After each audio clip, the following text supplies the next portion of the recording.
सी ज़मीं और आसमां इनके सिवा जाना कहाँ, बढ़ती रहे ये रोशनी, चलता रहे ये कारवां। दिल दिल पाकिस्तान, जान जान पाकिस्तान, दिल दिल पाकिस्तान। बिस्मिल्लाहिर्रहमानिर्रहीम। अस्सलामुअलैकुम नाज़रीन कराम, आज का प्रोग्राम शुरू करने से पहले मैं आपको थोड़ा माजी में लेके जाना चाहूँगा। ये दौर है 1987 का, जब पीटीवी पर मिली नगमों के मुकाबले हुआ करते थे और उन मुकाबलों में इस्लामाबाद सेंटर से पेश किया जाने वाला एक नगमा, जो अब कौमी तराने के बाद सबसे ज़्यादा गाया जाता है कि दिल दिल पाकिस्तान, जान जान पाकिस्तान। जी हाँ नाज़रीन, इस गाने को गाने वाले अज़ीम गुलूकार उस दौर के जनाब जुनैद जमशेद साहब थे और उनके ग्रुप ने ना सिर्फ पूरी दुनिया में पाकिस्तान की पहचान करवाई, बल्कि उनके आने वाले तमाम एल्बम सुपर डुपर हिट हुए। जुनैद जमशेद साहब को अल्लाह ने ब्लेसिंग से नवाजा, और वो क्या थी कि वो इस्लाम की तरफ राग़िब हुए, और जब वो इस्लाम की तरफ राग़िब हुए तो दीन इस्लाम ने उन पर ऐसा करम किया कि वो इस्लाम के भी बेहतरीन मुबल्लिग साबित हुए। उन्होंने जो नातें पढ़ी वो आज भी बहुत ज़्यादा मकबूल हैं। उनको अल्लाह ने इस कदर ज़्यादा पसंद फरमाया कि उन्हें शहादत जैसा अजीम रुतबा अता किया। आज हम जुनैद जमशेद साहब से फ़िज़िकली तो गुफ्तगू नहीं कर सकते, लेकिन आज हमें मौका मिला है कि जुनैद जमशेद साहब के छोटे साहबजादे, दूसरे नंबर के साहबजादे हमारे साथ मौजूद हैं, जो कि एक नौजवान मुबल्लिग हैं। अल्लाह ने उनके वालिद की वजह से उन पर भी करम किया हुआ है और वो दीन इस्लाम की खिदमत कर रहे हैं। मैं आज अपने प्रोग्राम में वेलकम कहूँगा जनाब बाबर जुनैद जमशेद साहब को। जी Babar, welcome to the show. अस्सलाम वालेकुम फरहान भाई। वालेकुम अस्सलाम। Thank you so much. सबसे पहले तो आपने मुझे इस काबिल समझा और मुझे इधर अपने स्टूडियो में बुलाया, और बल्कि हम अभी थोड़ी देर पहले भी आपसे बात कर रहे थे।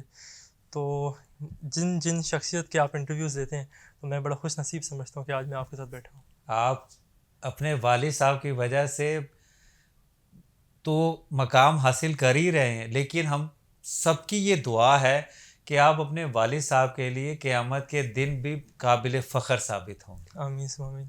Thank you so much. अच्छा बाबर, मैं आपसे पूछना चाहूँगा कि छोटे होंगे आप बहुत, जब जुनैद जमशेद साहब सिंगिंग की दुनिया में बहुत ज़्यादा अरूज पर थे, और फिर आपने अपनी आँखों के सामने उन्हें इस्लाम की तरफ मोल्ड होते हुए देखा, और अल्टीमेटली अल्हम्दुलिल्लाह वो मुकम्मल इस्लाम को इख्तियार कर गए और उसके बाद वो मुबल्लिग भी बने।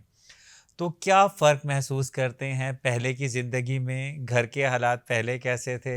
आप अब्बू के साथ पहले कंफर्टेबल फ़ील करते थे, या जब वो इस्लाम की तरफ आ गए तो तब आपको ज़्यादा मज़ा आने लगा? बिस्मिल्लाहिर्रहमानिर्रहीम, नहमदुहु व नस्सल्ली अला रसूलिल करीम, अम्मा बाद। फरहान भाई, आपने जो सवाल किए, ये इतना कॉम्प्लिकेटेड और डीप सवाल है मेरे लिए, लेकिन मैं आपको यकीन करें, आपको बात बताऊं, जब उन्होंने इस मौसीकी की ज़िंदगी को छोड़ के इस तरफ आए, तो आप यकीन करें हमें महसूस ही नहीं होने दिया उन्होंने। ये बाबा का तरीका था। सिर्फ उनके जो क्योंकि मैं आज आप देख यकीन करें, मैं मुल्तान पहली दफ़ा आया हूँ, मतलब मुल्तान पहली दफ़ा तश्कील हुई है इस वक्त अल्लाह के रास्ते में। तो यहाँ तरह तरह की मस्जिदों में गया हूँ, बहुत सारे लोग मिले हैं। तो वो कहते हैं जी हम आपके जो वालिद साहब को जी 1980 से जानते हैं, जब वो दिल पाकिस्तान गाया करते थे और बिल्कुल दुबले पतले से थे। तो कह रहे हैं उस वक़्त भी जब हमसे बैक स्टेज मिला करते थे तो उनके अखलाक वैसे ही थे। सुभान अल्लाह। तो जब वो इस काम में आए, अल्लाह के रास्ते में आए, अल्लाह की रस्सी को थामे, तो फिर अल्लाह ने उनको इसमें और भी आगे ग्रूम किया। तो लेकिन मैं क्योंकि अपने अबू से मैं इस वक्त बता रहा हूँ, अगर मेरी अम्मी देख रही हैं तो नाराज़ ना होना, मगर मैं अम्मी से ज़्यादा क्लोज़ अब्बू से था। अम्मी से तो हर लड़का, हर बच्चा ही होता है, लेकिन एक होता है ना बंदा जाके दिल की बात कहे। तो मैं जाके, जब भी अब्बू घर हुआ करते थे, मैं जाके उनको सारे अपनी परेशानियाँ, सारे मसले, जो स्कूल में मसला है, कॉलेज में मसला, सब जाके उनके सामने रख देता था। तो मैं जो हूँ ये समझता हूँ कि अब जैसे अभी आपने बात की, तो मैं उनके साथ बहुत ही ज़्यादा कंफर्टेबल था। मुझे अभी आपकी बात सुन के एक और बात याद आ गई, बल्कि मेरे सुनने वाले और जो जो नाजरीन हैं, मैं उनको भी बताऊं कि मैंने उनकी लाइफ से क्या सीखा। एक तो होते हैं ना जो आम पब्लिक जानती है सब कुछ, फिर एक होता है जैसे हर बाप अपने बेटे को नसीहत करते हैं, तो उन्होंने मुझे भी कुछ ना कुछ बातें बताई होंगी, हर बाप अपने बच्चे को बताते हैं। तो मैं उनके साथ क्या करता था, अब क्योंकि उनका ना घर पे वक्त बहुत कम हुआ करता था, तो जब वो घर आया करते थे, मैं क्या करता था, जाकर उनके कमरे में उनके साथ रात को क़याम किया करता था कि भाई मैं आज आपके साथ सोऊंगा। तो मैं उनकी चीज़ें नोट करता था कि यार वो किस तरह सो रहे हैं, वो उठ कैसे रहे हैं, वो अभी खाना कहाँ खाएंगे, वो अभी कपड़े पहनेंगे, वो अभी इस वक्त क्या पहनेंगे, वो कौन सी अतर लगाएंगे, वो भी क्या वो इस वक्त पढ़ेंगे तो क्या पढ़ेंगे, वो इस वक्त उठेंगे तो फ़ोन पे किस तरह बात करेंगे। मैं उनकी हर चीज़ नोट करता था। तो जो मैंने आज अभी आपने बात करी उनकी, तो मुझे एक उनकी ना एक चीज़ याद आ गई। मैं उस वक्त देखता था, वो ना जब जैसे ही सुबह जब उठते थे ना, तो मैं उनके उठने से पहले उनको देख रहा होता था।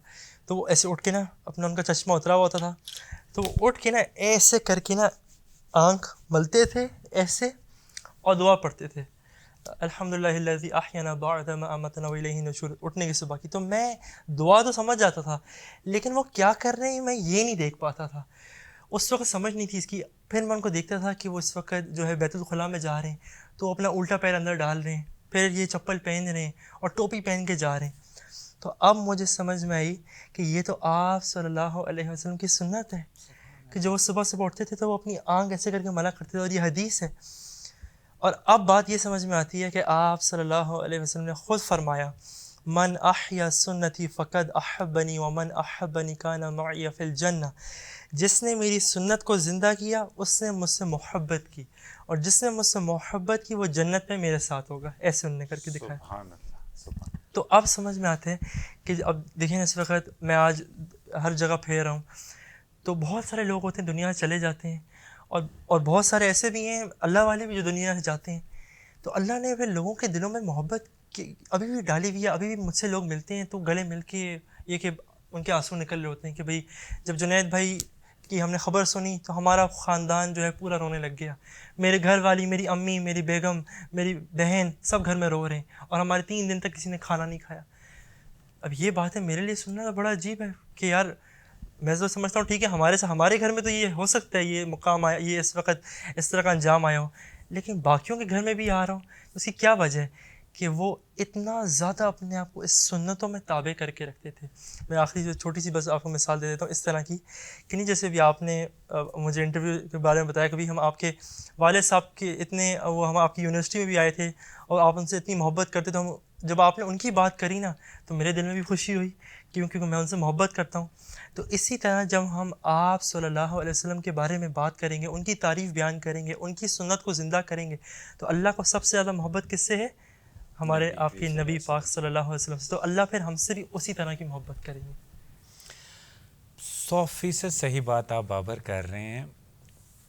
वालिद साहब के जाने का दुख तो है और वो रहेगा, और पूरी कौम को भी है। उनकी कौन सी बात सबसे ज़्यादा याद आती है? फरहान भाई, ये तो आप समझे कि आपके सवाल जो हैं बड़े मुश्किल हैं, लेकिन इस वक्त मैं आपके साथ बैठा हूँ तो मैंने ये सोच के रखा था कि भाई आज मैं, बल्कि हमारे सुनने वालों के लिए ये क्या पता बहुत फ़ायदेमंद हो इंशाअल्लाह, और इनको नफ़ा पहुँच सके। तो मैंने बोला मैं इन सवालों के जवाब अपने जहन में सोच के रखूँगा।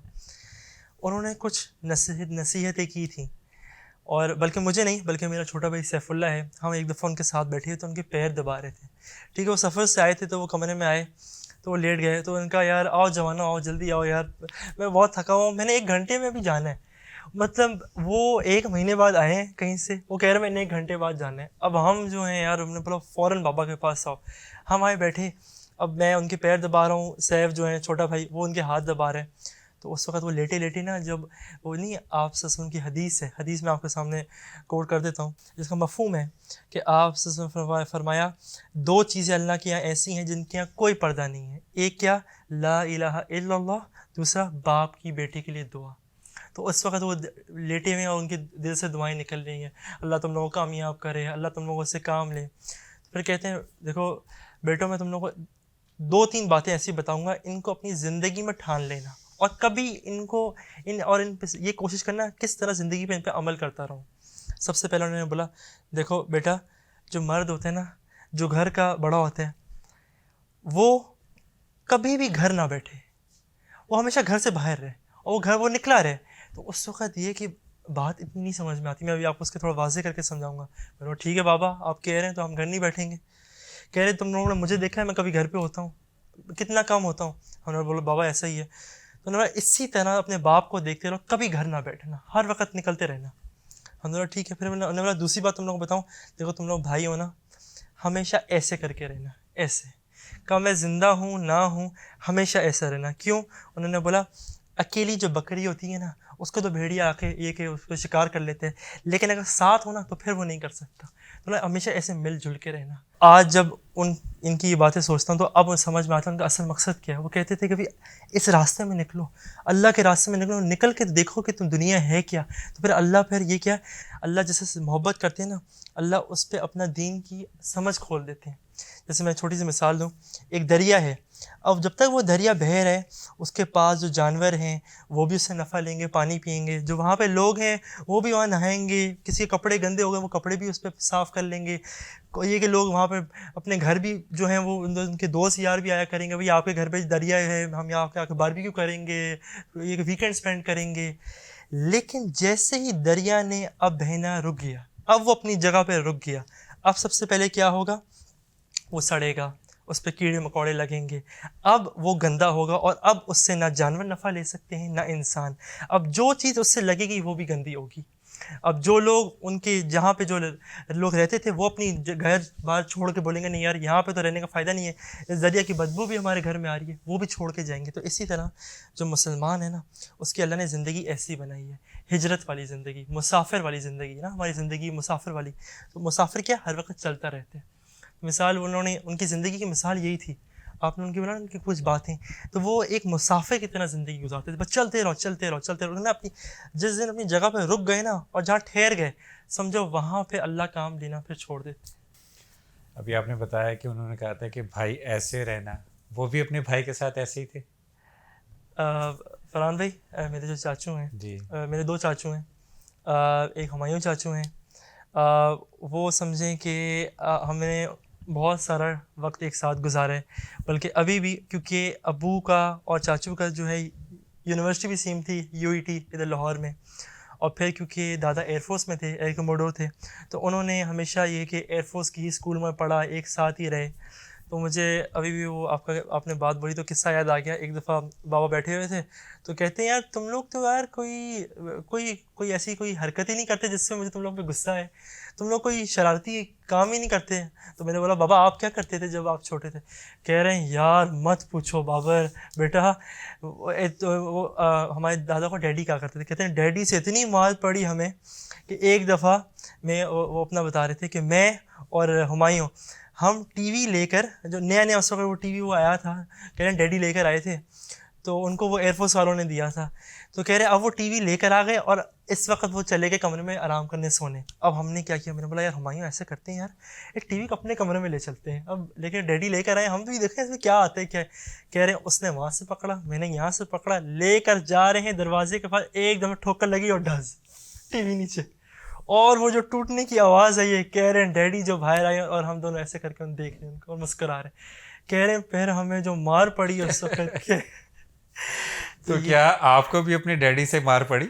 यार फरहान भाई, यकीन करें, बाबा का अजीब कुछ अंदाज़ था उनके समझाने का, कि उन्होंने कभी ना मारा, मारा तो क्या, उन्होंने कभी डांटा भी नहीं। वो इतने इस तरह समझाया करते थे कि जिस तरह जैसे आम लोगों में मजमे में बैठते थे और उनको समझाया करते थे, कोई ना कोई नसीहत करते थे, कोई अच्छी बात बताया करते थे, हमें भी वैसे ही बताया करते थे। जैसे हम बैठे हुए हैं, एक एक खाने दस्तरखान में बैठे उनके कमरे में, तो कह रहे हैं आओ आओ मेरे साथ बैठो यार, खाना खाओ यार, मैं तो थोड़ी देर में जा रहा हूँ, तुम लोग ये कब टाइम कम ये मिलता है स्पेंड करने को। तो कह रहे हैं कि देखो यार, मैं तुम्हारी अम्मी ने मुझे बताया है कि यार इस वक्त तुम लोग रातों को लेट आ रहे हो, ये कि 10 बजे का टाइम दिया, तुम लोग 11 बजे आ रहे हो, तो देखो यार अम्मी की बात मान लो। बस इस तरह, ये नहीं कि वो आगे से गुस्सा हो गया कि अब तुम लोग की खबर मैं लेता हूँ कि तुम लोग कैसे लेट है, नहीं, कहते देखो यार मैं होता नहीं हूँ, तुम्हारी अम्मी है पूरा घर चला रही होती है, देखो यार इनका हाथ बटाया करो, इनकी बात माना करो यार, देखो जो ये कहें फिर उस तरह किया करो। तो उनका ये तो तरीका फिर था। असर होता था जब वो प्यार से कहते जब तक ये वो बताना है मुझे। प्रधान भी होता था, मैं उनकी बातों को बड़ा सीरियसली लेता था, लेकिन हाँ ये होता था कि यार जब वो हैं तब तो बात मान रहे, जब चले गए तो फिर ये वो बच्चे इस किस्म की हरकत करते हैं। नाज़रीन, बाबर जूनियर जमशेद से हमारी गुफ्तगू का सिलसिला जारी रहेगा, लेकिन एक ब्रेक के बाद। तो हाजिर होंगे एक ब्रेक के बाद।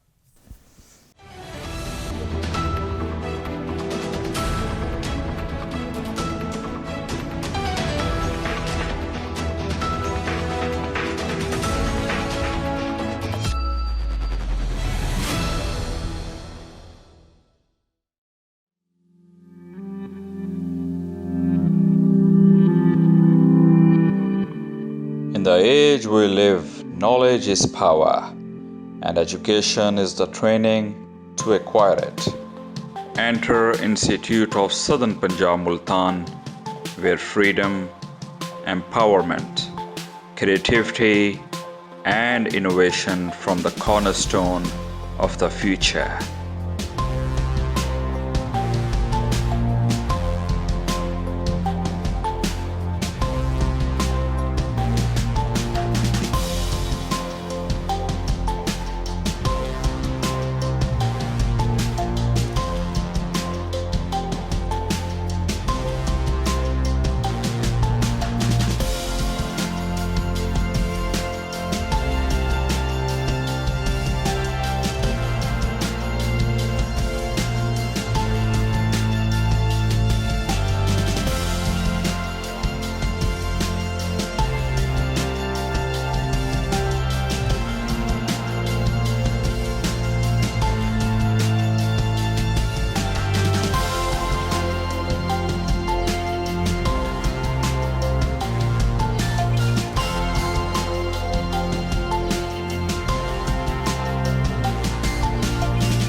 इलाही तेरी चौखट पर भिखारी बन के आया हूँ, सरापा फक्र हूँ, इज्जो नदामत। वेलकम बैक नाजरीन। गुफ्तगू हमारी जारी है बाबर जुनैद जमशेद से, और हम जुनैद जमशेद साहब के बारे में अच्छी अच्छी बातें पता कर रहे हैं, और हमें बहुत खुशी हो रही है कि वो अपनी औलाद के साथ कैसे थे। और अभी हम बाबर से भी उनके बारे में सवालात करेंगे, क्योंकि अब जुनैद जमशेद साहब शख्सियत ही ऐसी हैं कि उनके बारे में जितनी देर भी बात कर ली जाए तो वक्त का एहसास नहीं होता।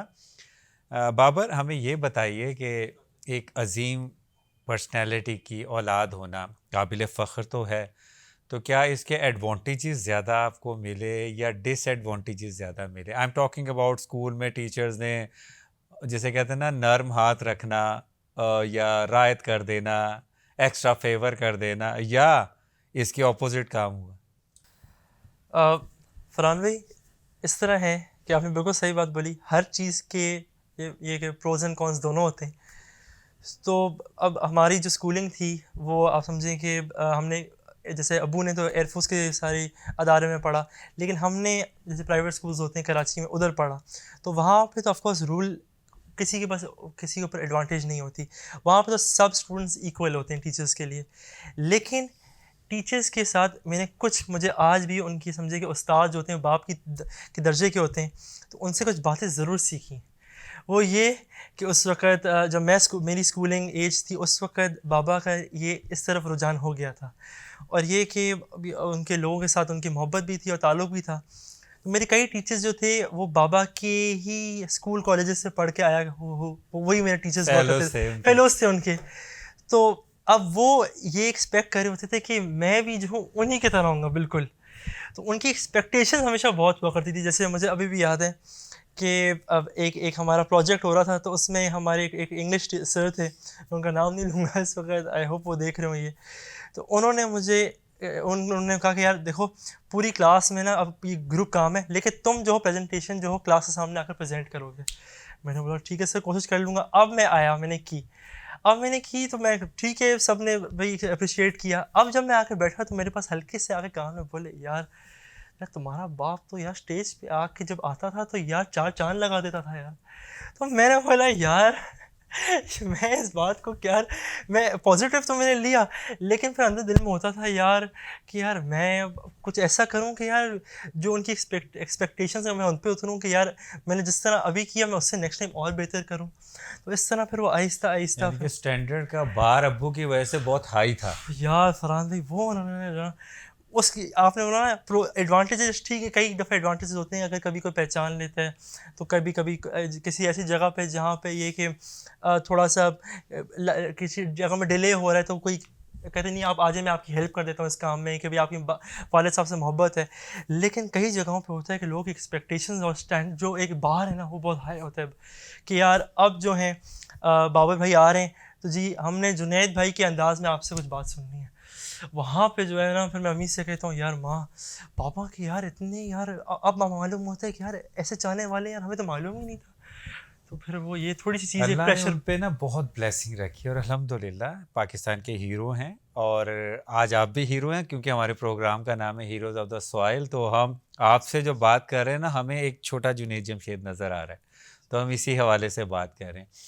अच्छा बाबर, मुझे ये बताइए कि बाबा का तो बड़ा फेमस ब्रांड भी है और लोग उसे पहनना पसंद करते हैं, तो कैसा फील होता है जब आप देखते हैं जे डॉट, और वो स्पॉन्सर्स भी करता है, क्रिकेट को भी स्पॉन्सर्स करता है, और विजिबल है और लोग ख़रीदना पसंद करते हैं, तो कैसा फील करते हैं जब आपको पता चलता है जी जे डॉट मेरे वालिद के नाम पर है? फरहान भाई, सबसे बड़ा सवाल आपने अभी कर दिया। इस वक्त मैं मुल्तान में मौजूद हूँ, तो आप यकीन करें आपके आने से थोड़ी देर पहले अभी एक साथी आपका मुल्तान में, वो मेरे पास इधर मैं मस्जिद में ठहरा हूँ, तो इस वक्त मेरे पास आया और ये कि कुछ सामान लेकर आ गए, ये कुर्ता शलवार टोपी वगैरह। तो वो कह रहे मैंने बाबर भाई से मिलने, वो जमात के साथियों कह रहे बाबर भाई लेकर आओ, बाबर भाई कहाँ है? मैंने कहा चलो यार आ जाते हैं यार। उस वक्त सब आराम कर रहे थे, मैं उठ के आया उसके पास, कह रहे बाबर भाई ये देखें। मैंने कहा क्या यार, ये तो मतलब क्या किस हवाले से मिल रहे हो? कह रहे बाबर भाई ये मैं जे डॉट से लेकर आया हूँ। मैंने बोला या अल्लाह। कह रहे बाबर भाई सिर्फ जुनैद भाई की मोहब्बत में गया हूँ, यहाँ पे उनकी मोहब्बत में गया। और मैंने बोला मैं आप मुझे मालूम है आप मुल्तान हैं, तो मैंने बोला मैं आपको ला कर दिखाऊँ। मैं जुनैद भाई की मोहब्बत में आज भी जाता हूँ, और मैं कह रहे मैं कहीं किसी और ब्रांड की शलवार कमीज़ नहीं पहनता सिवाय आपके। तो मैंने ये जब बात सुनी ना, मैंने फ़ौरन फ़ोन किया, मैंने बोला देखो यार, मैंने फ़ौरन अपने यहाँ वहाँ पे टीम को फ़ोन किया, मैंने बोला देखो यार, ये जो स्टैंडर्ड है ना और ये जो लोगों की मोहब्बत है, तो आज भी अब्बू की बात मुझे याद है, वो कहा करते थे, और जो हमारे पार्टनर हैं सोहेल भाई हमारे साथ, वो भी ये समझाते हैं कि देखो हमने लोगों को नफ़ा देना है और अल्लाह के लिए लोगों को नफ़ा देना है, और जितना ज़्यादा इसके ऊपर हम रखेंगे ना तो उतना अल्लाह की मदद हमारे साथ होगी। जिस तरह आपने बोला ना अल्लाह का बाबा पे करम था, किस वजह से था ये, मतलब बहुत सारे लोग मुझसे पूछते हैं कि भाई अबू ने आपका ब्रांड शुरू किया तो उनके पीछे एम और विजन क्या था। वो यही था किस तरह भाई हम पाकिस्तानी प्रोडक्ट को पूरे दुनिया में इंटरनेशनल लेके जाएं, और लोग जो है शलवार कमीज़ को पहनना जो है ना वो एज अ फैशन समझें, और ये नहीं कि भाई बस सिर्फ नाइट सूट के लिए पहनना। तो वो बात मैंने उनको कही, मैंने बोला देखो यार ये लिखो कि यार इस तरह की भी लोगों के पास जज्बात हैं आज भी, कि वो उनके जाने के बाद उनकी मोहब्बत में पहनने से। जो मुझे नज़र आ रहा है आपने अभी भी जे डॉट के कपड़े पहने हुए हैं। फरहान भाई ये जो है जे डॉट का तो है ही, लेकिन ये बाबा का मतलब उनका अपना पहना हुआ कुर्ता है। तो मैं जब भी जमात में आता हूँ तो मैं अम्मी को और अपनी बेगम को कहता हूँ कि यार ख़ास जो बाबा के पहने हुए हैं ना वो मुझे इस वक्त दे दो, क्योंकि ये कि इस रास्ते में जब निकलते हैं तो उनकी इतनी सारी यादें जुड़ी हुई हैं लोगों के साथ कि फिर मैं महसूस करना चाहता हूँ वो, तो मैं उनके ख़ास पहन कर आया हूँ। और बल्कि इंशाल्लाह इससे आपकी एनर्जी बढ़ जाती है ना, क्योंकि बाबा की दुआएं और करीब होती हैं। ऐसे ही बिल्कुल। अच्छा, मैं बाबर आपसे पता करना चाहूँगा कि आपने छोटे भाई का नाम लिया सैफुल्लाह, सैफ भी इसी रास्ते पर है अल्लाह के और बड़े भाई भी इसी रास्ते पर हैं, या आपने इसे चूज़ किया? और बकाया भी अल्हम्दुलिल्लाह मुसलमान हैं, वालिद की तरबियत है, अच्छे मुसलमान होंगे, लेकिन वो अदर एक्टिविटीज़ में भी पार्टिसिपेट करें, वो तो आप भी करते होंगे, या तीनों ने ही बाबा की राह को अपने लिए मशाल राह बनाया?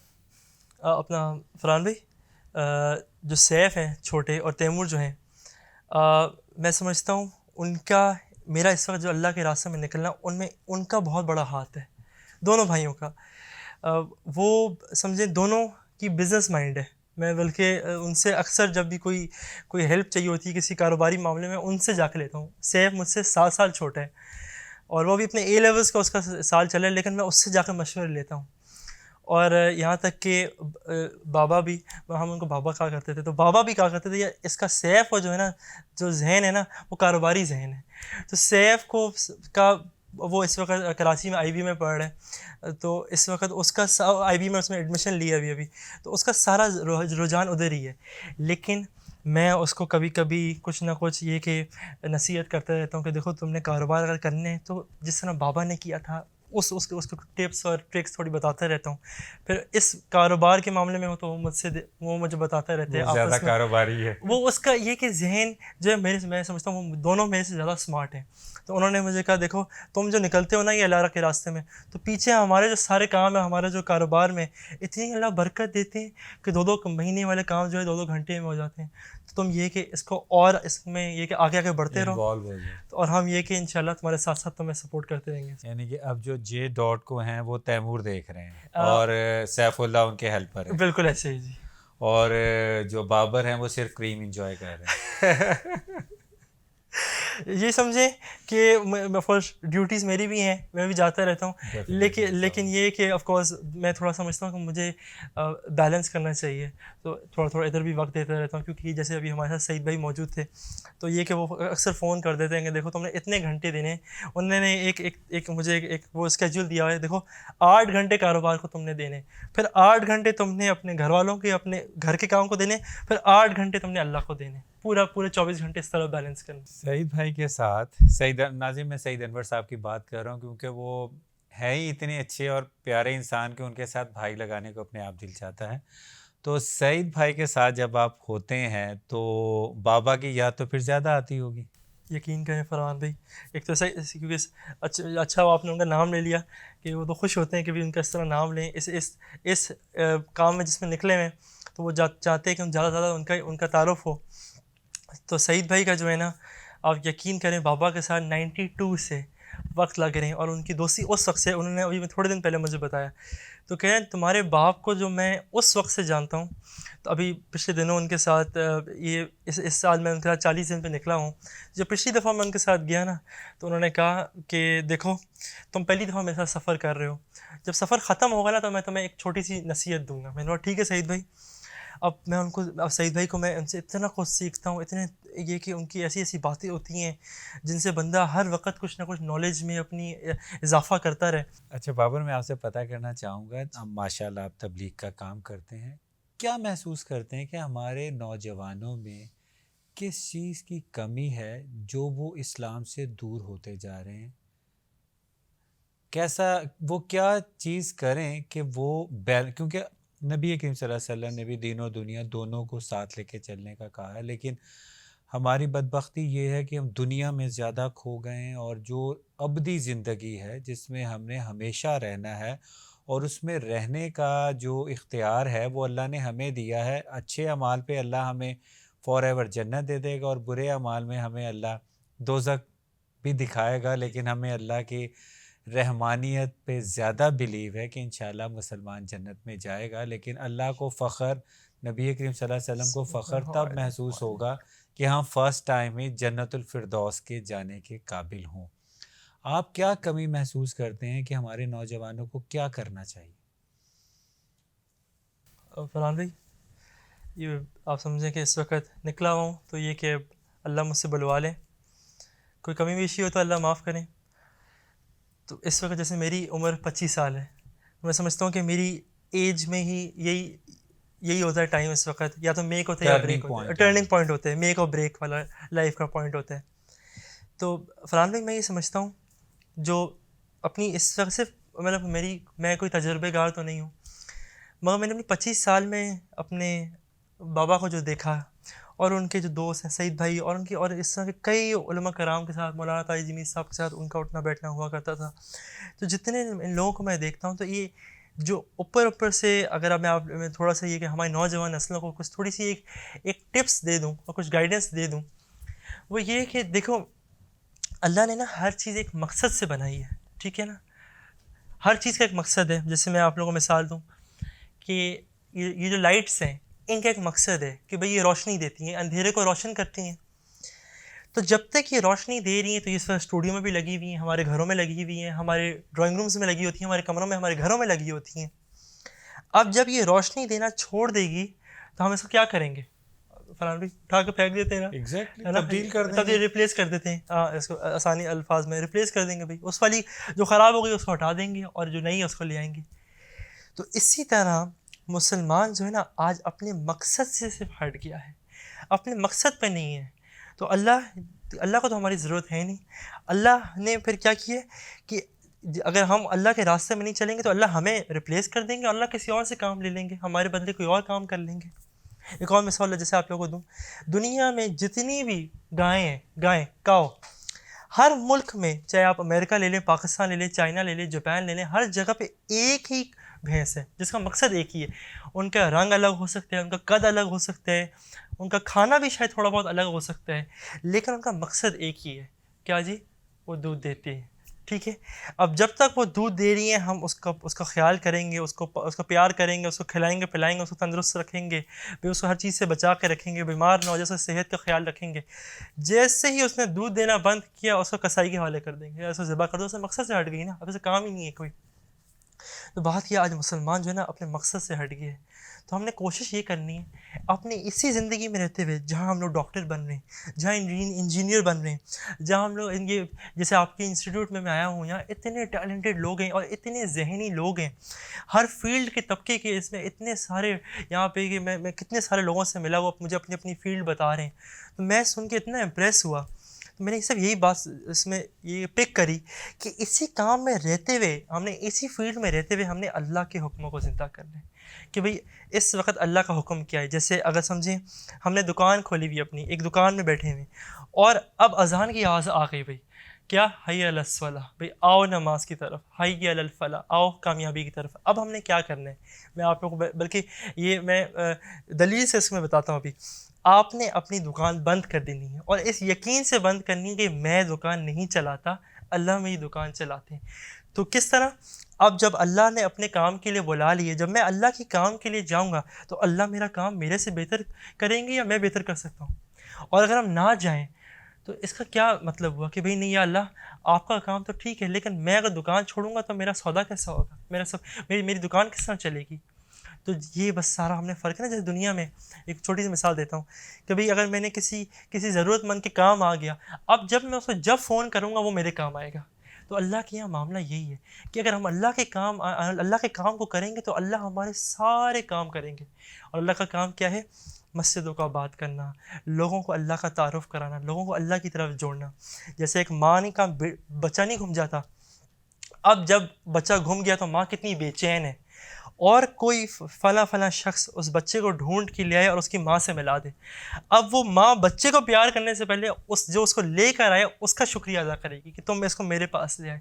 इसी तरह दुनिया में ना बहुत सारे लोग हैं जो अल्लाह से गाफिल हैं, जिनको पता ही नहीं है कि अल्लाह कौन है, जो अल्लाह से महरूम है। और अल्लाह तो उनसे, चाहे वो फरमाबरदार हो ना फरमान हो, अल्लाह तो उनसे फिर भी 70 माओं से ज़्यादा मोहब्बत करते हैं। और जो अल्लाह को नहीं मानते ना, अल्लाह तो उनको भी खिला पिला रहे हैं। तो बस अल्लाह क्या चाहते हैं? मेरा बंदा जो है हमेशा हमेशा की कामयाबी में आ जाए और हमेशा हमेशा की जन्नत की ज़िंदगी में हमेशा हमेशा की लज्जतें उठाए जो अल्लाह ने आपके और मेरे लिए रखी हुई हैं। तो जब हम अल्लाह के बंदे को अल्लाह से मिला देंगे ना, तो सबसे पहले अल्लाह हमसे मोहब्बत करेंगे और अल्लाह हमें कामयाब करेंगे। तो ये बाबा की जो है ज़िंदगी का मैं आपको खुलासा बता रहा हूँ। नाज़रीन, बाबर से बात करके इतना अच्छा महसूस हो रहा है कि वक्त गुजरने का पता ही नहीं चल रहा। दिल तो ये चाहता है कि ये गुफ्तगू का सिलसिला जारी रहे, लेकिन वक्त क्योंकि हमारा ख़त्म हो रहा है, तो मैं इस दुआ के साथ आपसे इजाज़त चाहूँगा कि अल्लाह पाकिस्तान पर रहम फरमाए और हमारे नौजवान नस्ल को अपनी राह की तरफ लौटा दे और हम अल्लाह की राह पर चलें और दुनिया में इस्लाम का नाम फ़ख्र से बुलंद करें। इंशाल्लाह अगले प्रोग्राम में किसी और हीरो के साथ हाजिर खिदमत होंगे। तब तक के लिए इजाज़त दीजिए। पाकिस्तान जिंदाबाद, ISP पाइंदाबाद।